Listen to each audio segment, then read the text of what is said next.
Welcome to Nourish by Spinneys, the podcast which promises to inspire you to eat well and live well. I'm Tiffany Eslick. And I'm Devina Devecha.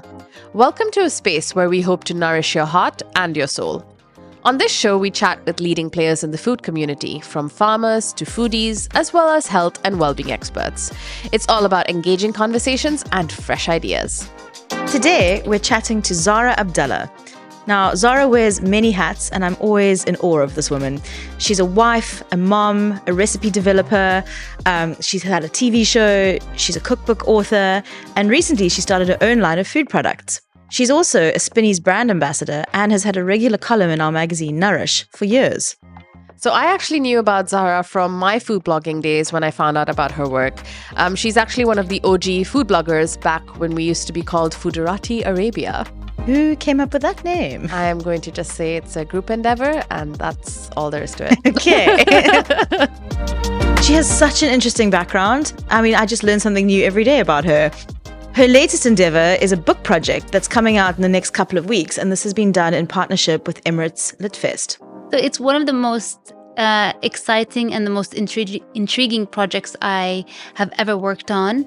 I am in general very much a yes person, and sometimes I just dive into things without really thinking about what it means and how it can affect me or the people around me. So in the beginning of, actually it was May of last year, I was approached by Emirates Litfest to host some cooking workshops as part of their social outreach program for the inmates of Dubai correctional facilities. And I said, sure, I don't mind contributing this part of my time for some CSR activation, kind of giving back. And so it took a couple of months back and forth because, as you can imagine, there's a lot of safety and security concerns. This type of project, I think, only Emirates Litfest can pull off, to be able to go into a very high secure facility and to be able to do what we did was pretty incredible. So it took a couple of months of planning, and we finally were able to schedule 4 days. And my team and I, in addition to Emirates Litfest team, and of course in collaboration with Dubai Police, hosted four workshops, 2 in the men's prison and 2 in the women's prison.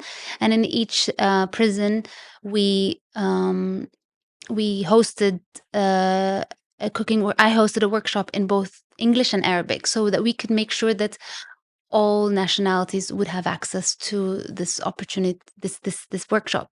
And what were you doing in the workshops? Were you cooking and demonstrating? Were you getting everybody involved to help cook? What were you making? So before we actually finalized the workshop, the idea of the workshop evolved from just being a random one-day walk and doing something as a outreach program or an outreach activation to let's publish a book. Let's share the stories of the inmates.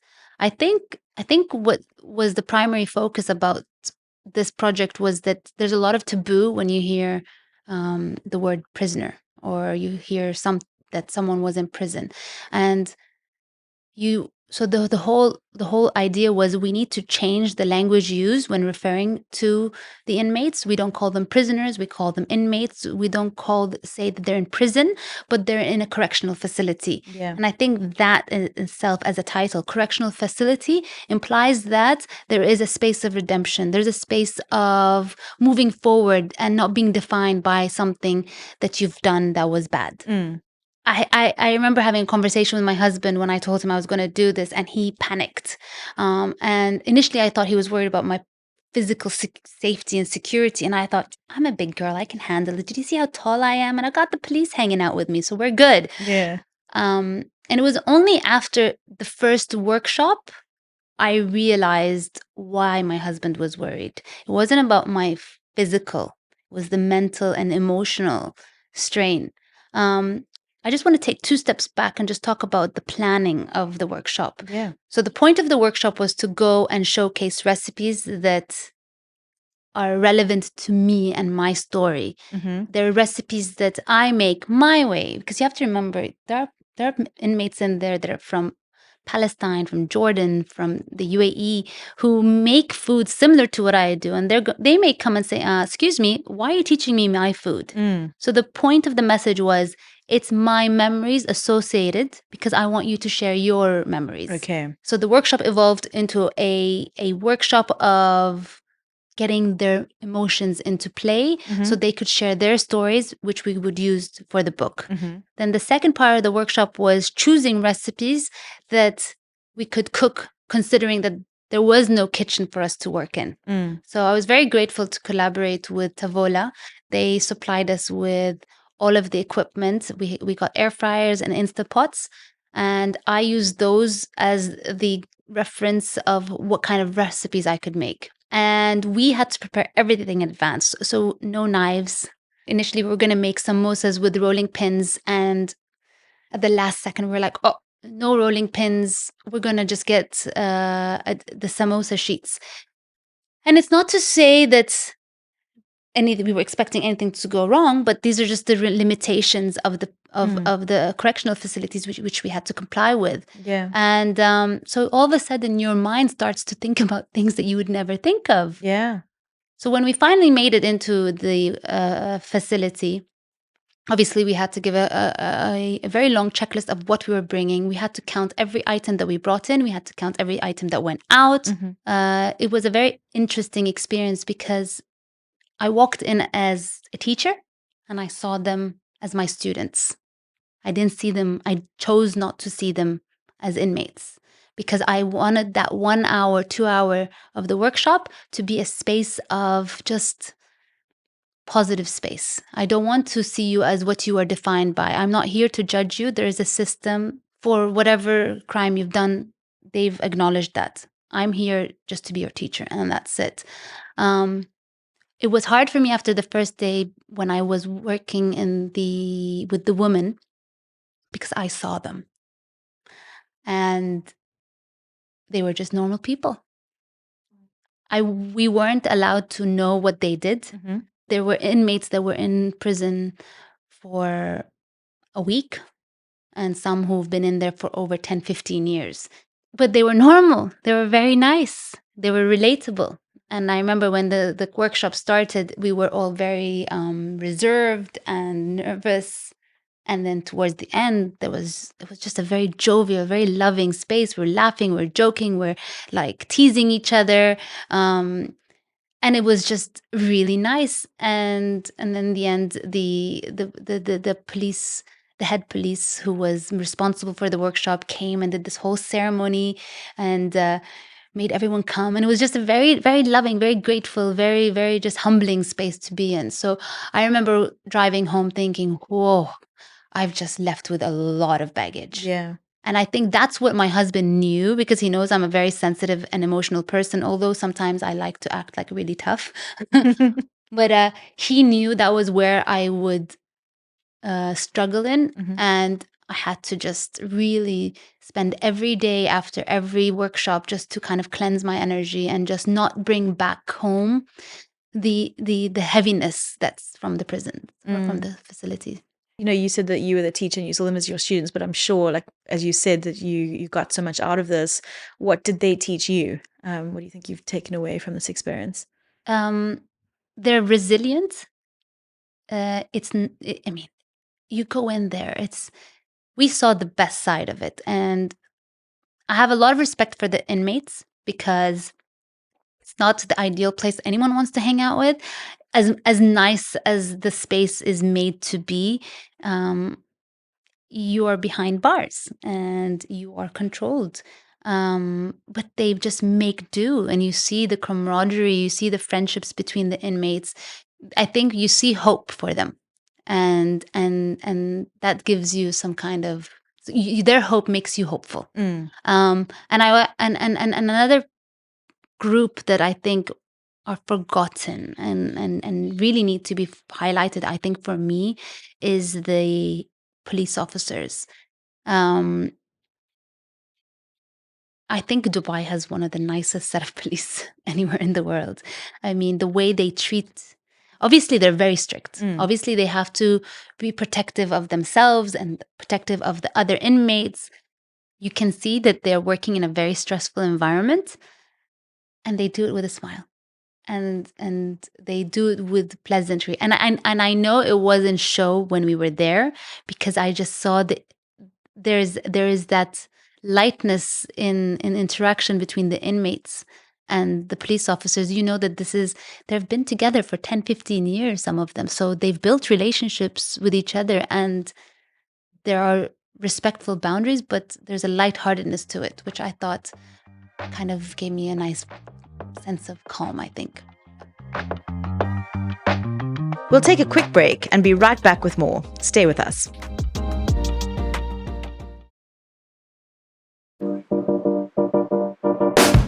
Welcome back. I'm Tiffany Eslick, and you're listening to Nourish by Spinneys and my conversation with Zahra Abdalla. So you were sharing recipes from your background, and were you getting inmates to help you make them, or were you demonstrating them? How did it work? So the recipes I specifically chose were recipes that could obviously be cooked in an Instapot and air fryer. First of all, I chose a fattoush salad. And I know it's a very simple salad, but I just wanted them to have greens and vegetables. Yeah. And we prepared croutons. And that was air fried. So that was one recipe. Then the second recipe was samosas. So we did beef samosa with, initially we were going to do homemade dough, but I just bought the ready-made samosa paper. Mm-hmm. And the third recipe was malfouf, which is stuffed cabbage. And final recipe was an apple crumble cake. The reason why I chose the samosas and the malfouf is because I wanted something that would let them use their hands. I needed that tactile movement because I think that it's a very calming movement. I mean, I've worked on different projects with children of special needs, and it's just incredible to watch how calm an autistic child or a child with Down syndrome will get when they're doing something with their hand. So I wanted the same for the inmates. And so that was a really nice space where they just kind of zoned out and they were just busy with their hands, rolling and doing. And then the final recipe was, there's nothing more pleasant than walking into a house and smelling cinnamon. And I wanted that comforting smell for them. My God, it was one of the hardest recipes to perfect. I think we trialed that recipe maybe a good 15 times. Oh my gosh. I don't think I've ever heard of a recipe being trialed 15 times. The same recipe, but we just had to figure out which pan to use, how deep it had to be, what timing we had to do. I mean, it was a hard recipe to do, but we did it. Like, for example, we didn't put the crumble on the cake because the crumble would have burnt in the air fryer. So we just folded the crumble in. So it wasn't really a crumble cake anymore. It was an apple cake. But you know what? They were just happy. Yeah. And I remember in one of the sessions, it didn't even cook through properly. And I was like, I'm so sorry. I'm going to take the... They're like, no, don't take it. We're eating. And they ate literally a raw cake. Oh my goodness. Like it was still gooey in the middle. But what was nice is that they weren't focused on the recipe itself. It was just the therapeutic element of it. And then what we did was, while the food was finally cooking, we gave them sheets. And we said, can everyone just kind of tap into a memory? Food for me is the recipes I like to create are kind of, some of them are to remind me of my favorite childhood moments. And I think of nostalgic memories that I want to recreate for my children. So for me, I wanted the inmates to share their stories as a reminder to the readers of the book that, these people are human. They have mothers and fathers and children. They have stories. They're people who did bad things but aren't bad people. And so if we can remember that, there's an opportunity for them to feel redemption so that they can one day come back into society. Because a lot of them will come out of prison. But the worst thing is to feel like you're a bad person. And so it's a story of hope. And I hope that this will maybe change the way the general population sees inmates. It was really interesting. Most people, when I told them I was doing this project, were very, very happy. They were very happy about what a positive, impactful initiative it was. Very few were very judgmental and said, well, why would you help them? They did something bad. Yeah.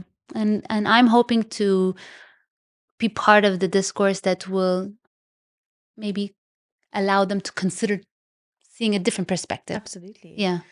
And do you feature some of their recipes as well in the So book? the book is all their All their memories. recipes. Okay. Yeah. So some of the recipes are actually the inmates' recipes. So for example, we have a Ukrainian pancake, and it was the inmates' actual recipe. It's a healthy version of a traditional recipe, so that was theirs.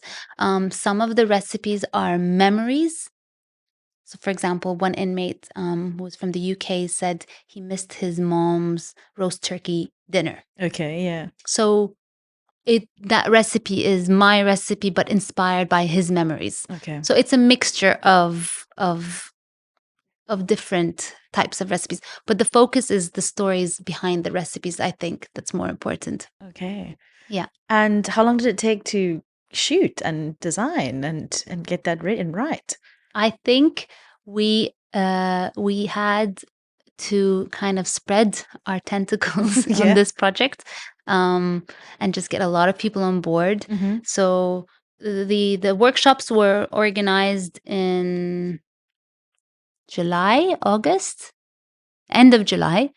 The recipes were finalized by first week of November. Mm-hmm. The recipes were then sent to South Africa, and our food stylist, Caitlin, literally rolled them out in 10 days. Wow. No, 3 days. Yeah. And then it took another few weeks for it to be laid out. Then we had the indexing. Mm-hmm. So we're in the final stretch. Yeah. I mean, indexing is bad. I know from having done a cookbook.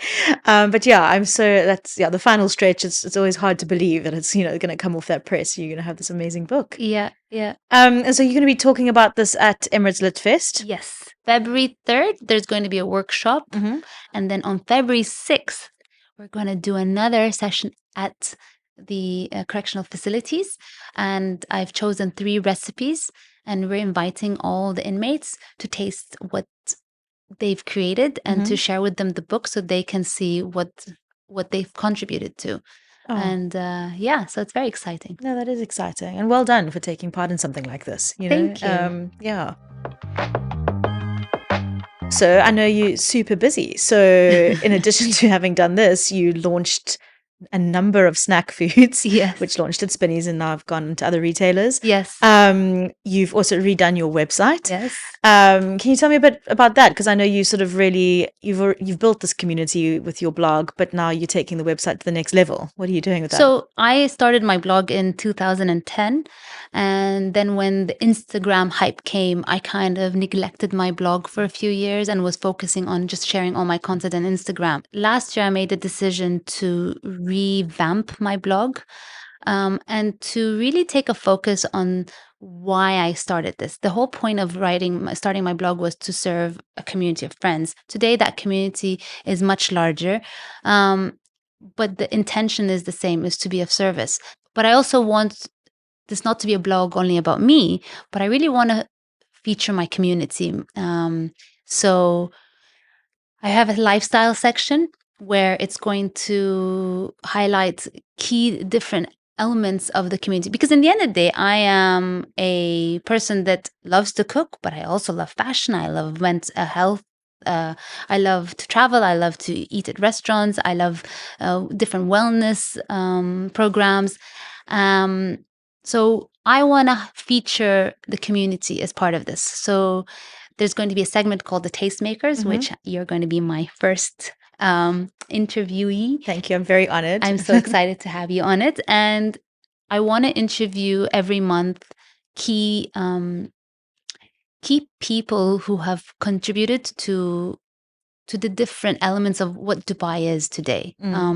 So I'm calling it my Tastemakers segment. And then we're going to have a section on hosting tips because, when Ramadan comes around the corner, people want ideas and tips. So it's very much content that's serving the community, celebrating the community. So I've reached out to a well-known event planner Zainab Saleh from Carousel Events, for example, and she's going to share her tips. And I think when it becomes this community collaboration, it's just much more exciting and much more interesting. And I'm excited about it. So hopefully it gets a lot of positive feedback. I think it will. And is there another book in the midst? I am actually working on my third one. I remember that. How's that going? I'm a very deadline-oriented person. Yeah. So I've put end of March as my deadline to have my stuff. So if everything goes well, there are some key elements that I need to kind of have aligned. But if everything goes well, the ambition is that by December, it'll be out. Okay. Wow. That is ambitious. That's ambitious. But you can do it. So I hold no doubt. The problem is I don't know how to sit still. Yeah. I am someone who thrives when I'm constantly moving. And there are times when I slow down, but I just don't like slowing down. I did an energy mapping session and someone said, well, you're just a generator. And that's what I am. I am just constantly generating. So now I'm learning how to plan. So we've actually now, the team and I have the first 6 months of the year already planned out. We know what we're doing.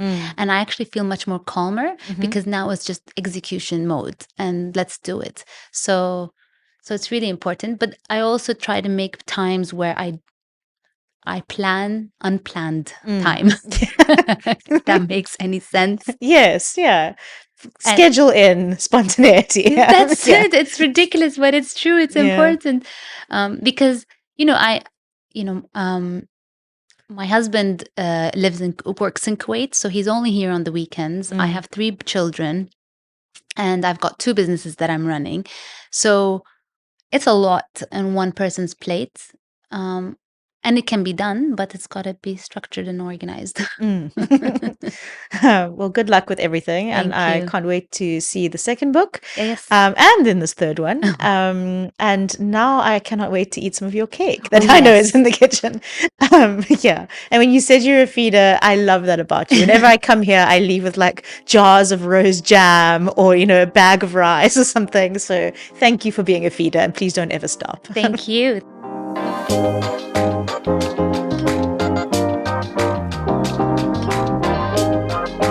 It was quite moving to hear about the book that she's been working on and the way that she's looking at it as well. How it is about capturing memories, but also redemption. She is just a genuinely lovely person. And I really loved hearing about this project and getting to know some of the behind the scenes, what was involved. You can catch Zahra during Emirates Lit Fest on Friday, 3rd of February at the Intercontinental in Dubai Festival City. I know I'll be there. This episode was brought to you by Spinneys and is hosted by me, Tiffany Eslick, and Davina Devicha. We're produced by Chirag Desai, and artwork is by Michelle Clements and Jihan Youssef. You can follow Spinneys on Instagram, Facebook, and TikTok for more, and visit us at spinneys.com, where you can shop for fresh produce and a variety of local and exclusive products, as well as Zahra's latest snack range. We'll be back in 2 weeks with our next episode talking to Nahla Taba. See you then!